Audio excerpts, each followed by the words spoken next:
Pemirsa, Presiden Prabowo Subianto dalam forum pertemuan perdana Board of Peace di Washington DC menyampaikan Indonesia siap mendukung 20 rencana yang disusun Presiden Amerika Serikat Donald Trump dalam menciptakan perdamaian di Palestina. Sementara itu, Trump juga turut memuji kepemimpinan tegas Prabowo, termasuk dalam kesiapan RI mengirimkan ribuan pasukan perdamaian.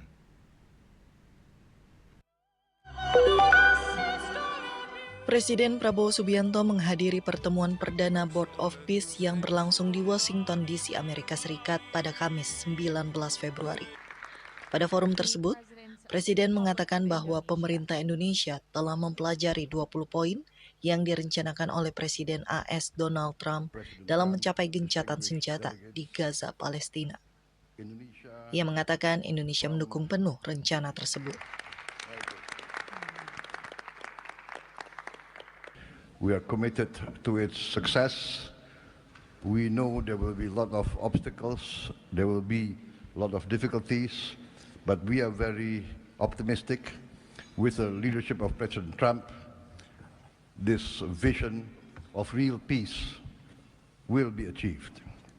There will be problems, but we will prevail. We will achieve our dream of peace in Palestine, peace, a lasting and peaceful solution for the Palestinian problem and in Gaza.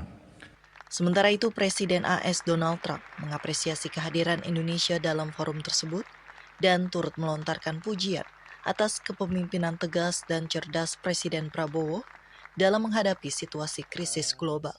I got to meet the Prime Minister. A man that I really like a lot he's definitely tough. I don't want to fight him. President Prabowo of Indonesia, thank you very much. Please, this is a big guy. I tell you, I said, how many people in Indonesia? He said like 240 million. I said, no, say it again. How many? It's a big country you have.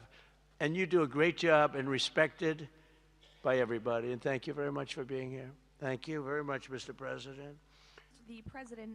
Trump menyebut bahwa dukungan negara-negara dalam forum Board of Peace tak sekadar soal finansial semata, tetapi juga berkontribusi lebih jauh dengan menyiapkan pasukan penjaga perdamaian.